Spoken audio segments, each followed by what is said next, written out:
어려워. 왜 계속 했던 컴퓨터는 어려워. 컴퓨터가 안 치네.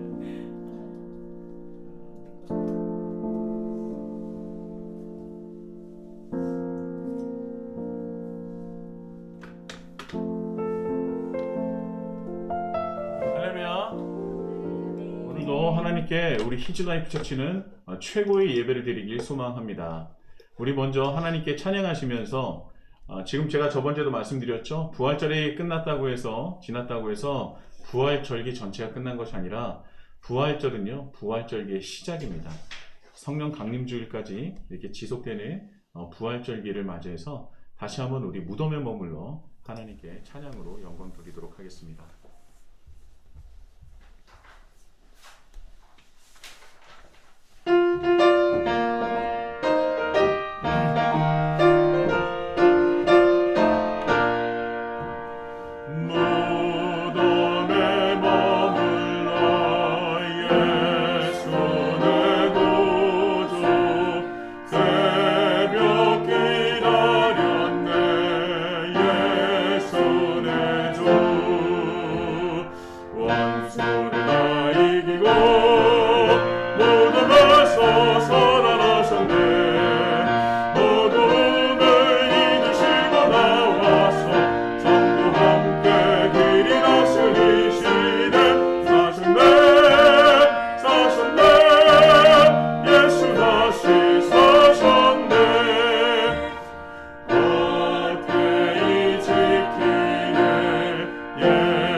기도하시겠습니다. 사랑의 하나님 아버지, 오늘도 이렇게 부활절기를 맞이하여 하나님께 예배드릴 수 있도록 인도해 주심에 감사합니다. 세상의 분주함을 다 내려놓고 또한 우리가 세상에 얽매이고 또한 염려와 걱정과 내 마음속의 걱정으로 점철됐었던 그 모든 시간을 주님 앞에 다 내려놓고 오직 주님께 예배드리는 이 시간, 주님만을 바라며 주님만을 또한 우리가 경험하기를 소망하며 주님과 동행하며 주님께서 주신 그 은혜를 갈구하기를 간절히 소망합니다.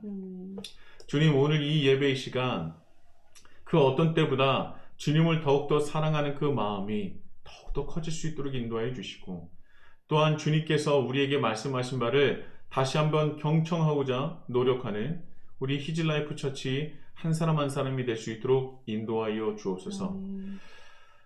나의 것을 주님께 주장하는 것이 아니라 하나님의 것을 받들며 또 하나님의 계획에 동참하기를 간절히 소망하는 우리 히즈라이프 처치가 되길 원합니다. 주님, 이제까지 주님께 바라기만 했다면 이제는 주님께서 우리에게 바라시는 것을 우리가 그것을 깨닫고 또한 하나님과 함께 하나님 나라를 확장함에 동참할 수 있는 우리 히즈라이프 처치가 될 수 있도록 인도하여 주옵소서. 아버지, 그것이 이루어질 수 있도록 오늘 온전한 예배를 주님께 드릴 수 있도록 인도하여 주시고 이 예배 시간 하나님께서 우리에게 말씀하시고자 하는 것들을 단 하나도 땅에 떨어지지 않고 모든 것을 다 우리 마음판에 새길 수 있는 귀한 시간 될 수 있도록 인도하여 주옵소서. 하나님의 뜻을 받들지 못한 우리의 죄를 용서하여 주시고 온전한 회개를 이루어서 온전한 그 회심의 삶까지도 이어지는 우리 모든 히즈라이프 처치가 될 수 있도록 인도하여 주옵소서. 예수님의 이름으로 간절히 기도드립니다. 아멘. 오늘은 나눔 예배입니다. 원래 나눔 예배는 월마다 가장 마지막 주에 예배를 드렸었는데요. 저희가 이제 성경 퀴즈 대회를 하다 보니까 또 여러 가지로 또 시간이 딜레이 되는 일들이 벌어지곤 해서 나눔 예배가 원래 좀 시간이 조금 깁니다. 그래서 성경 퀴즈 대회까지 하니까 시간이 너무나 많이 딜레이 돼서 하나님께 온전하게 드리는 예배도 우리 마음이 좀 무겁지 않았으면 좋겠다라는 생각으로 앞으로 나눔 예배는요, 이제 세 번째 주, 그러니까 마지막 주 전주에 나눔 예배를 드리고요. 마지막 주는 성경 퀴즈 대회까지도 함께해서 은혜를 나누는 시간을 가졌으면 좋겠습니다. 오늘 저희가 나눔 예배 때 사용하는 교재죠. 하나님 나라 큐티라는 책입니다. 그래서 3월달과 4월달치가 한 책 안에 들어가 있고요. 오늘은 4월 18일 날 이제 4월 18일 날짜로 되어 있는 이집트의 총리가 된 요셉이라는 주제로 오늘 나눔 예배를 가지려고 합니다. 오늘의 말씀을 한번 읽어보도록 하겠습니다. 오늘의 말씀은요, 창세기 41장 37절부터 57절까지의 말씀이고요. 창세기 41장 37절부터 57절까지의 말씀, 오른쪽으로 돌아가시면서 다 같이 하나님의 말씀을 교독하시겠습니다. 제가 먼저 받들어 봉독하겠습니다. 바로와 모든 신하들은 이 제안을 좋게 여겼다. 바로가 신하들에게 말하였다. 하나님의 영이 함께하는 사람을 이 사람 말고 어디에서 또 찾을 수 있겠느냐? 바로가 요셉에게 말하였다. 하나님이 너에게 이 모든 것을 알리셨는데 너처럼 명철하고 슬기로운 사람이 어디 또 있겠느냐? 네가 나의 집을 다스리는 책임자가 되어라. 나의 모든 백성은 너의 명령을 따를 것이다. 내가 너보다 높다는 것은 내가 이 자리에 앉아있다는 것뿐이다. 바로가 또 요셉에게 말하였다. 내가 너를 온 이집트 땅의 총리로 세운다. 그렇게 말하면서 바로는 손가락에 끼고 있는 옥새 반지를 빼서 요셉의 손가락에 끼우고 고운 모시 옷을 입히고 금목걸이를 목에다 걸어주었다. 그런 다음에 또 자기의 병거에 버금가는 병거에 요셉을 태우니 사람들이 물러나거라 하고 외쳤다. 이렇게 해서 바로는 요셉을 온 이집트의 땅의 총리로 세웠다. 바로가 요셉에게 말하였다. 나는 바로다. 이집트 온 땅에서 총리의 허락이 없이는 어느 누구도 손 하나 발 하나도 움직이지 못한다. 바로는 요셉에게 사브나 바네아라는 이름을 주고 온의 제사장 보디베라의 딸 아스낫과 결혼을 시켰다. 요셉이 이집트 땅을 순찰하러 나섰다. 요셉이 이집트 왕 바로를 섬기기 시작할 때 그의 나이는 30살이었다. 요셉은 바로 앞에서 물러나와서 이집트 온 땅을 두루 다니면서 살폈다. 풍년을 이룬 7해 동안에 땅에서 생산된 것은 대단히 많았다. 요셉은 이집트 땅에서 7해 동안 이어간 풍년으로 생산된 모든 먹거리를 거두어들여 여러 성읍에 저장해 두었다. 각 성읍 근처 밭에서 나는 곡식은 각각 그 성읍에 쌓아두었다. 요셉이 저장한 곡식의 양은 엄청나게 많아서 마치 바다의 모래와 같았다. 그 양이 셀 수 없을 만큼 많아져서 기록을 중단할 수밖에 없었다. 요셉과 온의 제사장 보디베라의 딸 아스나 사이에서 두 아들이 태어난 것은 흉년이 들기 전이었다.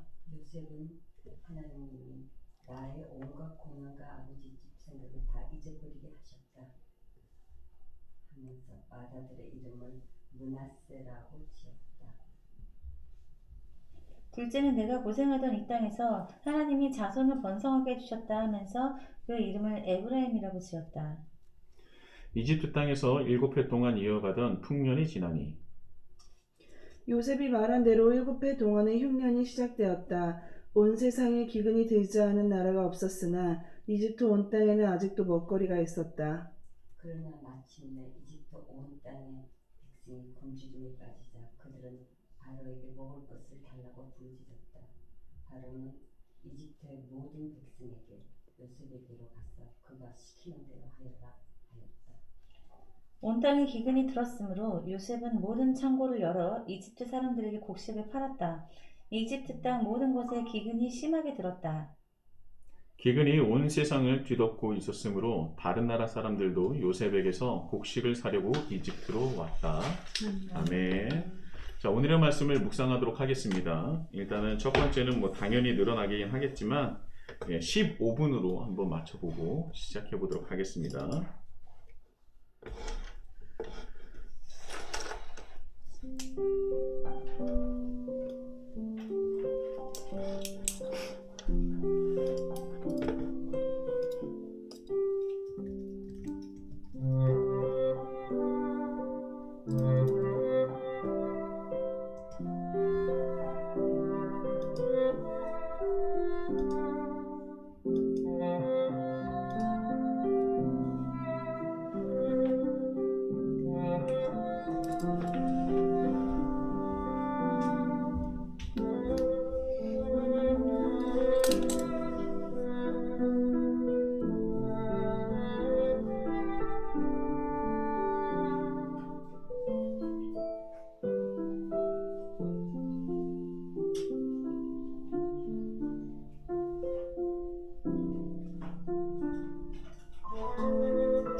15분 지났습니다.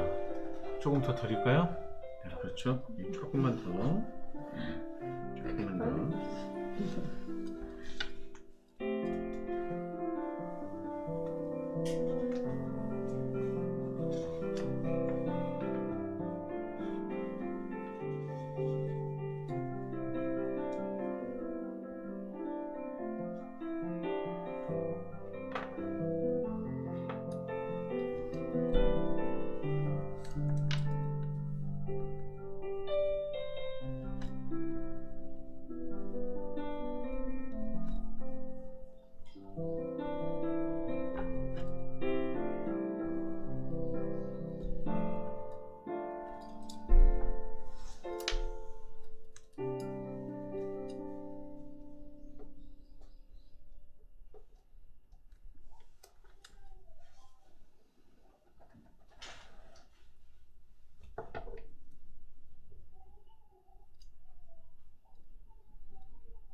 다 되셨습니까?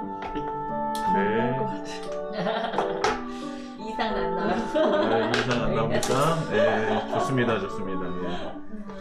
오늘은 그렇게 너무 어려운 내용이 아니어서 어려운 내용이 아니다고 해서 나눌 수 있는 게 쉽다? 그런 건 아닌 것 같아요. 저도 오늘은 그 이전보다는 조금 더 좀 힘든 그리고 내가 어떻게 더 하나님께서 나에게 말씀하신 것이 무엇일까라는 것을 고민을 많이 했었던 그런 주제였던 것 같습니다.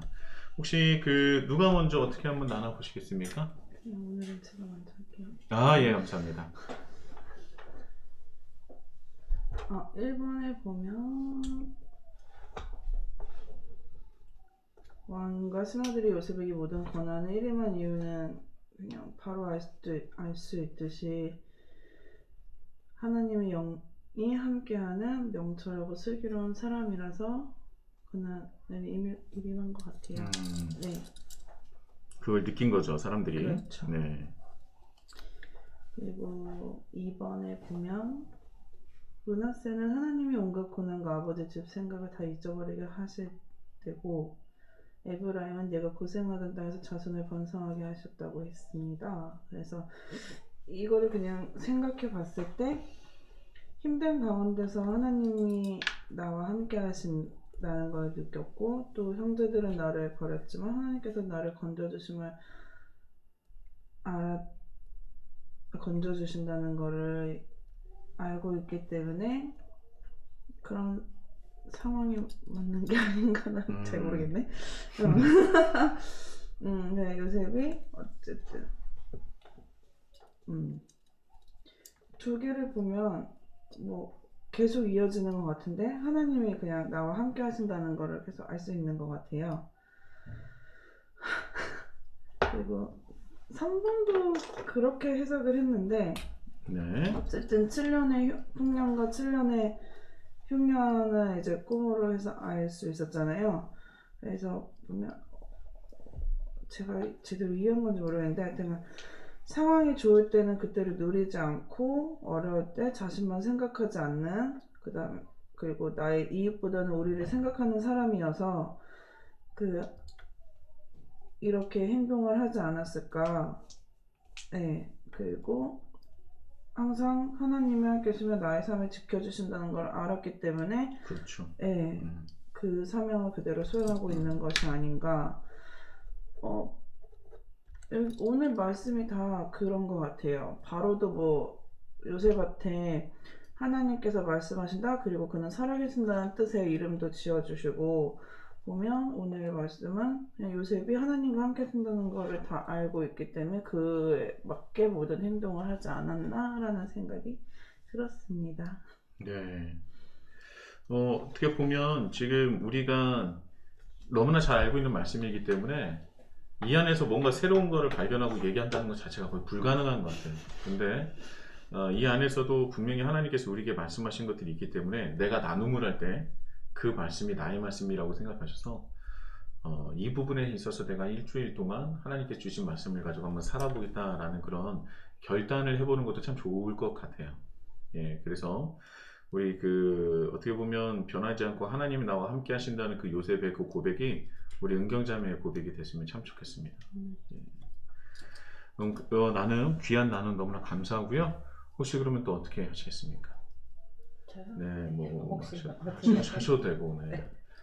난 오늘 도저히 안 되겠다 하면 안 하셔도 되고. 그래요? 안 하면 또 뭐가 어떻게 될지 모르죠. 그런 시스템인가요? 네.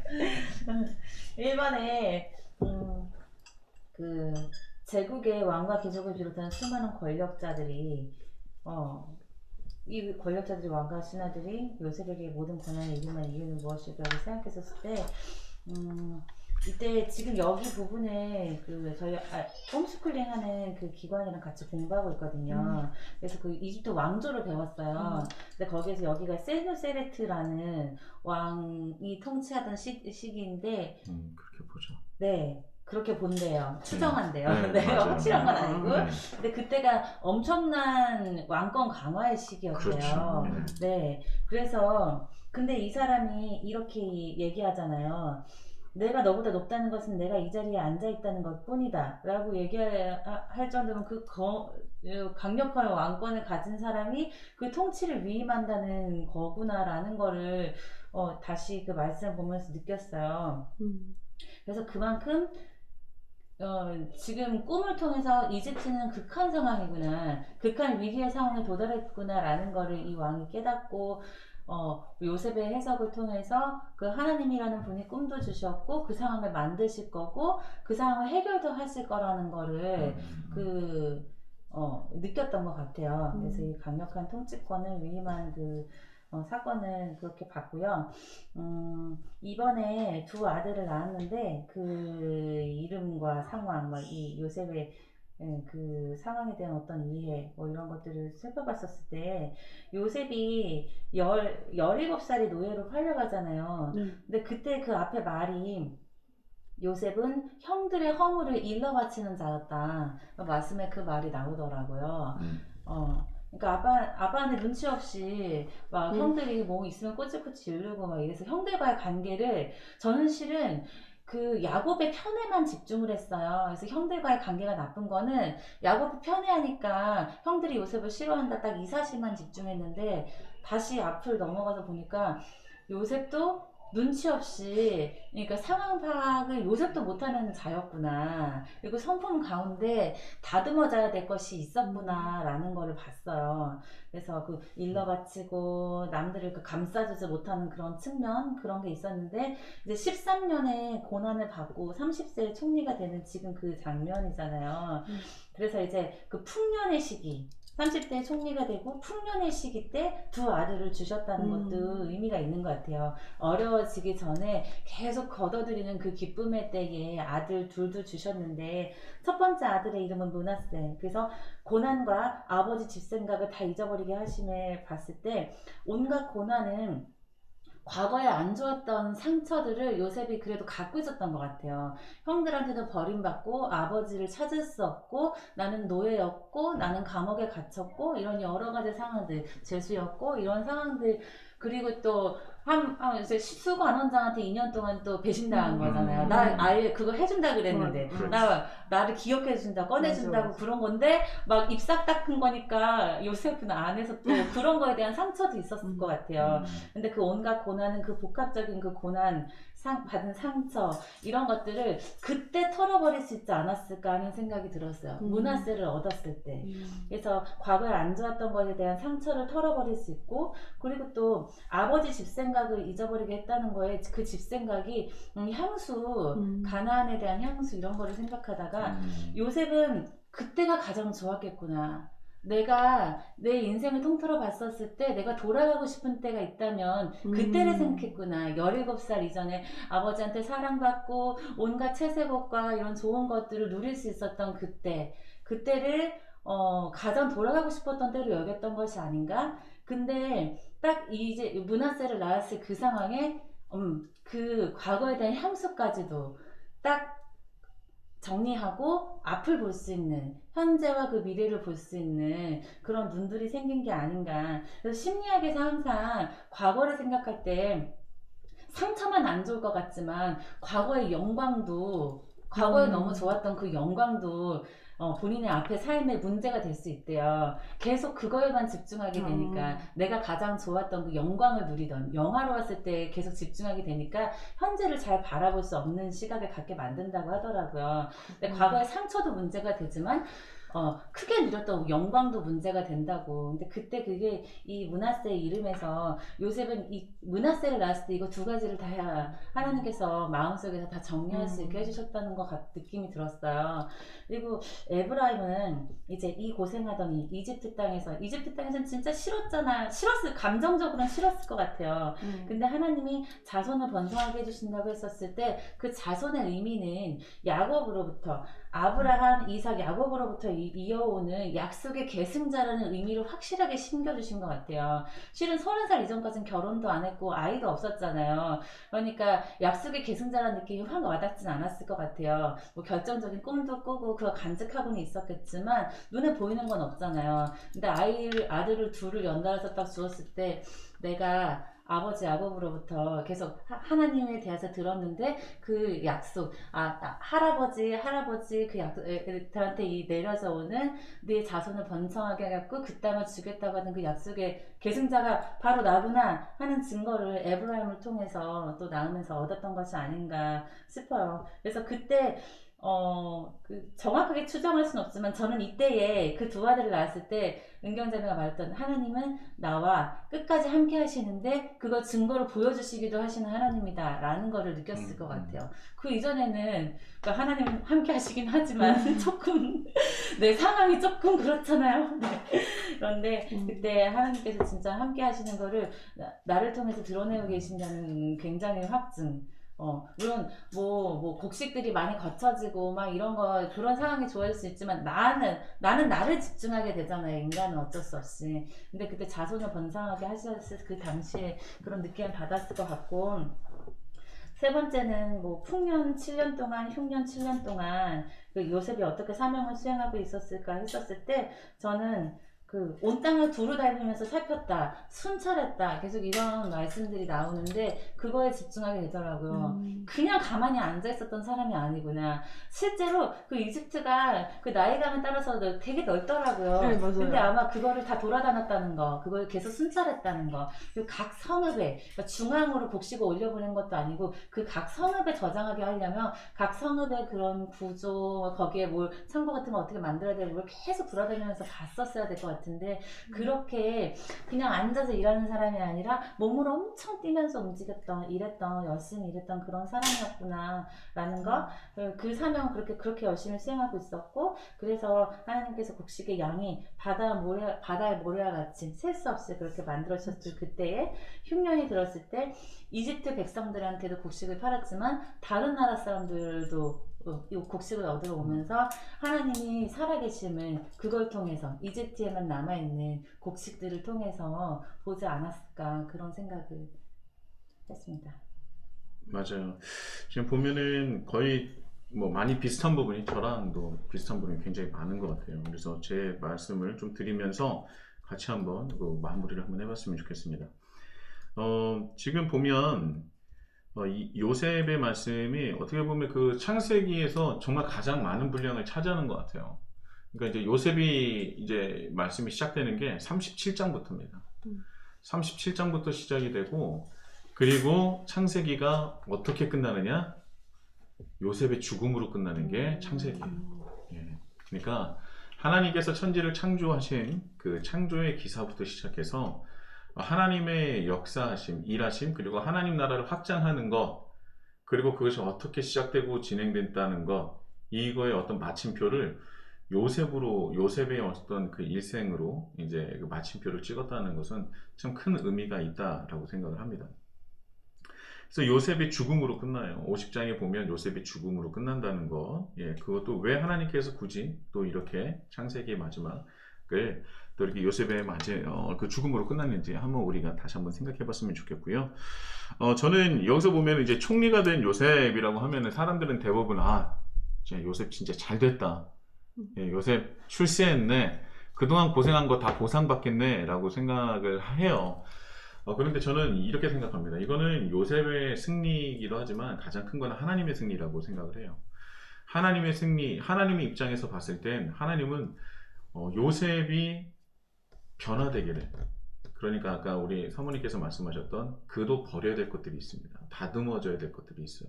물론 훌륭한 부분도 굉장히 많지만 다듬어져야 될 부분이 있는데 그 다듬어지기까지 하나님께서 기다리셨다. 그리고 그 기간이 어마어마했던 거죠. 13년 이렇게. 그동안 이제 다듬어졌을 때 하나님께서 그를 사용하시고 하나님께서 기회를 주시고 또한 요셉은 그것을 기회로 잡았다라는 것이 참 중요하다고 생각하고요. 저는 이것을 하나님의 기다림과 하나님의 승리하심이라고 저는 명하고 싶어요. 요셉을 집중할 것이 아니라 이때까지 요셉을 기다리셨던 하나님, 그리고 결국은 요셉이 준비될 것을 믿으셨던 하나님, 결국 요셉으로 인해서 승리하신 하나님, 그 어떤 기사가 바로 오늘의 말씀이라고 생각을 합니다. 이 척박했었던 이 이집트에서도 하나님 나라를 시작하신 거거든요. 바로가 지어진 이름이 뭐냐면 바로가 요셉에게 뭐라고 했죠? 사브낫바네아라고 했잖아요. 네. 우리 보면은 왼쪽 위에 뭐라고 돼 있습니까? A. 하나님께서 말씀하신다. 그리고 그는 살아계신다. 라는 뜻입니다. 그러니까 바로가 하나님을 인정했다라는 얘기예요. 근데 여기서 그냥 우리가 하나님을 인정했구나 라는 게 아니라 우리는 여기서 역사적으로 우리가 다시 한번 돌아봐야 될 게 있는데 이게 뭐냐면 아까 말씀하셨었던 그 왕, 굉장히 이제 왕권이 강화되기 시작하고 그런데도 여전히 그 왕권이 강하게 이전보다는 강해졌지만 신하들의 어떤 굉장히 힘도 강했던 시기이기도 하거든요. 그래서 그 안에 굉장히 미묘한 그 긴장 관계가 이루어졌던 거예요. 근데 여기서 왕권 강화라고 한다면 가장 뭐가 떠오릅니까?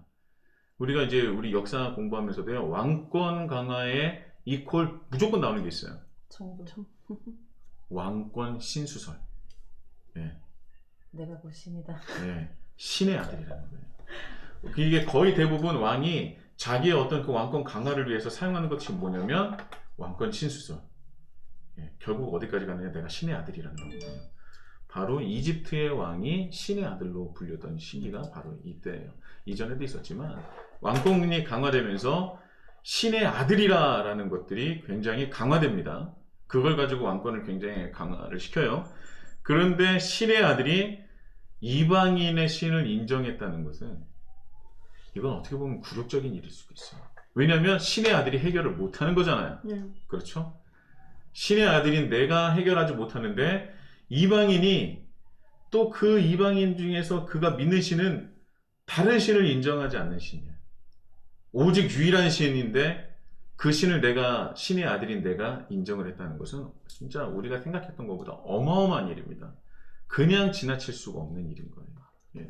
어마어마한 일인 거거든요. 그래서 바로와 이제 37절이 어떻게 시작하냐면 바로와 모든 신하들이 이 제안을 좋게 여겼다는 거예요. 그리고 바로와 또 신하들에게 또 바로가 또 신하들에게 얘기하는데 와 하나님의 영이 함께 하시는 사람을 이 사람 말고 어디서 또 찾을 수가 있겠느냐. 실로 진짜 이 말씀 자체가 이 당시에는 어마어마한 일이고 핵폭탄 같은 그런 일일 거예요. 근데 그들이 그것을 인정하지 않을 수가 없었던 겁니다. 예, 인정하지 않을 수가 없었던 거예요. 그래서 하나님께서 일하셨다라는 것을 우리는 부인하지 못합니다. 이런 어마어마한 그런 왕권 신수설과 함께 신의 아들이라는 사람들과 함께 있는데도 불구하고 그 신의 아들이 당신의 신을 인정한다. 이방인의 신을 인정한다. 방금까지 노예였고 죄수였었던 신을 인정한다. 이거는 정말 어마어마한 일입니다. 이것은 그래서 하나님의 일하심 그리고 하나님의 승리라고 제가 말씀드리는 이유입니다. 그래서요 또 이제 요셉은 또 2번을 보면 요셉은 이집트에서 결혼하고 두 아들을 낳았잖아요. 저는 요셉의 가장 큰 그 좋은 그 성향 중에 하나는 성품 중에 하나는 뭐냐면 신실함이라고 생각해요. 변하지 않아요. 그러니까 하나님께서 주신 그 모습, 선한 것들은 변하지 않습니다. 그 중에서 하나가 굉장히 성실함이죠. 예, 하자마자 자기의 권력에 취하는 것이 아니라 온 이집트를 다 두루 다닌다는 이 말씀을 기록했다는 것 자체는 그가 변하지 않았다는 거예요. 그래서 그가 보디발 저기 장군 집에서 이제 일을 할 때도 그에게 모든 것을 일임할 만큼 어마어마한 성실함과 그 믿음에 가게 하는 것들을 보여줬잖아요. 그것이 변하지 않았다는 거예요. 권력을 가졌음에도 불구하고. 예, 그게 굉장히 중요한 거고요. 그리고 그 두 번째 이제 아들의 이름을 봤을 때 그 상황을 어떻게 했을까? 저도 이렇게 똑같이 생각했었어요. 므낫세는 일단 다 잊어버린 겁니다. 잊어버린 거고요. 버려버린 거예요. 저는 여기서 말하는 잊어버리고 버렸다는 것은 무엇이냐면 처음엔 뭐라고 얘기했습니까? 이 말씀에 보면 고생하듯 하나님이 51절에 보면 하나님이 나의 온갖 고난과 첫 번째는 고난과 두 번째는 아버지의 집 생각을 다 잊어버리게 하셨다는 거예요. 자, 첫 번째 고난은 뭐냐면 내가 형제들에게 받았던 고난입니다. 그리고 두 번째 아버지의 집 생각은 어떤 생각이었을까요? 아버지의 집 생각. 좋았던 거, 아빠가 잘해줬던 거, 그리고 한 가지 뭐냐면 내가 거기서 그 권력이 아버지가 주셨던 어떤 특별함의 그것까지도 버린 거예요. 그것을 버렸더니 보디발 장군의 안에서도 권력이 취하지 않을 수 있었던 것이고 총리가 되어서도 권력이 취하지 않았었던 겁니다. 미리 하나님께서 이런 것들을 훈련을 시키셨던 거예요. 그러니까 아버지의 집에서 있었던 것들은요, 좋은 기억도 있었지만 나쁜, 내가 잘못했었던 나의 과오까지도 버리게 하시고 회개하셨던 것들이 바로 오늘의 말씀 51절이라고 저는 생각을 합니다. 그래서 므낫세라는 것은 내가 받았던 고난만 없앤 것이 아니라 내 과오까지도 버리고 잊어버린, 그것을 말하는 것이 므낫세가 아닐까라는 생각을 하고요. 또 에브라임은요, 내가 이렇게 척박한 곳에 하나님께서 나를 이끌으셔서 이제 번성했다는 거죠. 얼마나 감사합니까? 그런데 저는 결국은 이번에 말씀의 가장 중요한 거는 이제 고난과 나의 과오까지도 다 버릴 수 있었던 그 요셉, 그리고 그럴 수 있었던 것은 무엇이냐면 요셉의 목적은, 삶의 목적 자체가 하나님 나라와 하나님이었던 것 같아요. 그가 어떻게 하든 하나님의 것을 증거하려고 생각하지 않았겠습니까? 근데 실제로 자기가 그것을 얘기한다면 유일한 신, 오직 유일신 하나님을 거기서 증거하고 얘기했다면 아마 죽었을 수도 있어요. 왜냐하면 신의 아들이 앞에 있잖아요. 그러면 신의 아들, 내 왕을 내가 인정하지 않는다는 얘기잖아요. 그렇기 때문에 죽을 수도 있지만 그가 그 목적이 있었기 때문에 하나님에 대한 존재를 당당히 밝혔던 겁니다. 그게 대단한 거예요. 3번입니다. 그래서 아브라함의 후손이 모든 민족의 복이 될 것이라고 말씀하셨는데 요셉은 그 사명을 어떻게 수행하고 있습니까? 제가 아까 말씀드렸던 것처럼 신실함이에요. 그가 변하지 않았어요. 그의 목적이 변하지 않았습니다. 하나님을 전하는 것, 증거하는 것, 드러내는 것, 이것이 변하지 않았다고 저는 생각해요. 그래서 그런 삶을 살았더니 그를 통해서 수많은 사람들이 복을 받게 되더라는 겁니다. 저는 그걸 봐요. 하나님의 사람으로 하나님 뜻대로 살아가는 것이 어떻게 보면 때로는 죽을 수도 있습니다. 신의 아들 앞에서 오직 유일하신 하나님을 증거하는 일이 어떻게 보면 야, 넌 지혜롭지 못한 거잖아요. 죽을 수도 있는데. 근데 저는 그게 그리스도인의 삶이라고 생각해요. 세상은 그게 무디고 어리석다라고 얘기할지라도 우리의 목적이시고 우리가 삶의 이유인 하나님을 증거하고 드러내는 일이 우리의 삶의 목적이라면 우리는 그렇게 살아가는 것을 세상 가운데 드러낼 수 있는 존재가 되어야 한다는 것이죠. 그래서 그렇게 살아간다면 수많은 사람들은 우리를 통해서 분명한 하나님을 얻게 되고 하나님을 경험하게 되고 또 하나님의 어떤 하나님을 향한 믿음이 저는 생겨질 거라고 저는 분명히 믿습니다. 그래서 저는 오늘의 말씀에 참 쉽지만 너무나 어려웠다. 근데 어려웠지만 그래도 참 은혜가 된다라는 생각을 하게 됩니다. 여러분들은 오늘 이 나눔 예배는 좀 어떠셨습니까? 그쵸, 항상 뭐 좋았습니다. 나쁘다고 얘기는 안 하겠죠. 나쁘다고 얘기는 안 하겠지만 제가 이제 서두에 우리 은경자매가 그 나눔을 하고 나서 제가 말씀드렸던 것이 있어요. 오늘 이렇게 나눔 예배를 하는 것은 내가 여기서 나의 생각과 나의 신앙과 또 하나님께서 나에게 주셨던 것을 나눔이 당연히 첫 번째겠죠. 두 번째는 뭐냐면 그 나눔이 나눔으로 끝나면 안 된다는 거예요. 그 나눔은 하나님께서 나에게 주신 말씀이잖아요. 어떻게 보면 저를 통해서 여러분들에게 들어가는 말씀이 아니라, 선포되는 말씀이 아니라 하나님께서 직접적으로 여러분에게 주신 말씀이기 때문에 그 말씀을 가지고 이 부활절기를 또 한 주를 또 승리하는 그런 한 주를 살아가셨으면 참 좋겠다라는 생각을 가집니다. 그렇게 한 주를 잘 살아가셨으면 좋겠어요. 또 여러분들은 어떻게 이 말씀 나눔을 들으시고 어떻게 느끼시고 또 경험 어떤 것들을 마음속에 담아 두셨습니까? 그죠? 우리가 나눔 예배를 한다고 해서 이 사람은 이렇게 생각하는구나, 저 사람은 저렇게 생각하는구나 라고 끝나는 것이 아니라, 그렇다면 이 나눔 예배 속에서 정말 나에게 하나님께서 원하시는 것은 무엇일까, 내 마음속에 새겨주시는 것은 무엇일까 라는 것을 다시 한번 생각해보고 고민해보고 하나님의 말씀을 다시 한번 묵상해 봤으면 좋겠습니다. 그냥 예배가 예배로 끝나고 그날에 어떤 한 번에 일주일에 한 번 있을 이벤트로 끝난다면 100번을 드려도 1000번을 드려도 10,000번을 드려도 아무 소용없어요. 그 예배가 정말 나의 예배가 되어야 돼요. 하나님을 향한 나의 예배가 되어야 됩니다. 그래서 나눔 예배가 필요한 거예요. 여러분들도 우리 전체 우리 한 분 한 분이 나눴었던 그 나눔들을 이렇게 해서 생각할 수 있구나 정도로 끝나는 것이 아니라 더 나아가서 그 말씀이 나의 삶이 되고 나의 신앙이 되어야 되겠구나 라고 생각하셔서 한 주 동안 부활절기에 또 승리의 삶을 살아가시는 우리 모든 히즈라이프 처치가 되기를 예수님의 이름으로 축복합니다. 아멘. 제가 기도하고 마치도록 하겠습니다. 사랑의 하나님 아버지, 오늘도 이렇게 요셉의 말씀으로써 또 우리의 마음판에 새길 만한 귀한 말씀을 주시고 깨달음을 주셔서 감사합니다. 우리가 세상을 살아가면서 참 많은 고난과 역경을 경험하게 되는데, 그때마다 우리가 생각하는 것은 무엇이냐? 왜 하필이면 나한테 이런 일이 일어났냐라는 생각이겠죠. 그러나 주여, 오늘 말씀을 보면 정말 너무나 십수년 동안, 그 너무나 긴 시간 동안 고난을 받았었고 아픔을 경험했었던 요셉을 바라보게 됩니다.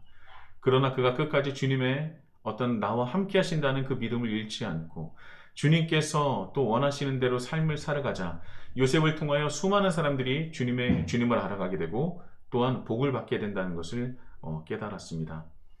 주님, 고난이 하필이면 나에게 왜 이런 고난을 주실까라는 그런 생각이 아니라 이 고난을 통하여 다시 한번 성장할 수 있는, 그래서 요셉이 자신의 집에 있었던 모든 것들을 버릴 수 있었던 것처럼 우리 또한 나의 과오와 나에게 정말 모난 것들을 제거해 나가며 그러므로 말미암아 하나님께서 사용하실 만한 귀한 그릇들로 성장하는 우리 히즈라이프 처치가 될 수 있도록 주님 인도하여 주옵소서.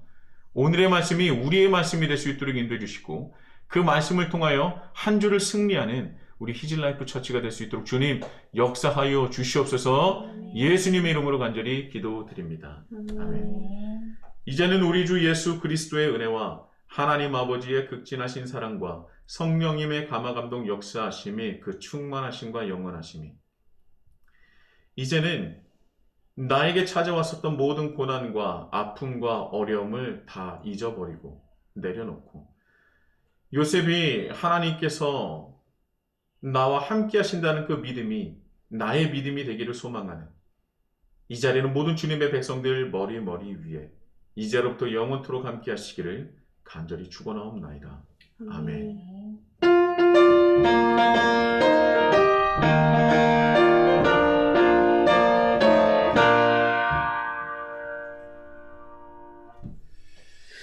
할렐루야.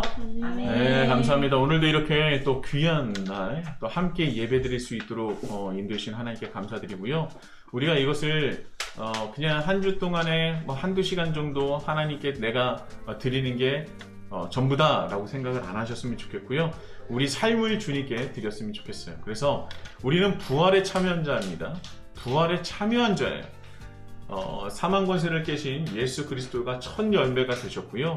그를 믿는 자마다 우리는 예수님께서 경험하시고 이루신 그 부활에 참여한 자가 되었다는 겁니다.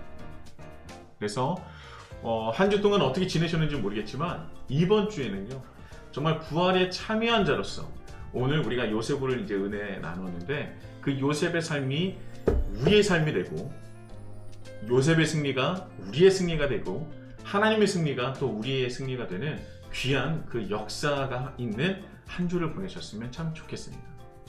그리고 제가 늘 여러분들에게 말씀드리지만 하나님 나라 큐티 우리는 늘 진행하고 있죠. 그래서 나눔 예배를 할 때는 또 하나님 나라 큐티로 우리가 나눔 예배를 진행한다는 것 여러분 기억하셨으면 좋겠고요. 참 좋습니다. 은혜가 되고 우리가 어떻게 하나님 나라를 위해서 살아가야 될지를 정확하게 그 길을 보여주는 책인 것 같아서 저도 참 늘 은혜를 받는데요. 다시 한번 말씀드리지만 이제는 나눔 예배는 마지막 주 그 전주입니다. 왜냐하면 넷째 주라고 하기가 좀 힘든 게 다섯째 주가 있는 그런 이제 달이 있기 때문에 그래서 마지막 주의 그 전주에 우리가 나눔 예배를 드린다는 건 기억하셨으면 좋겠고요.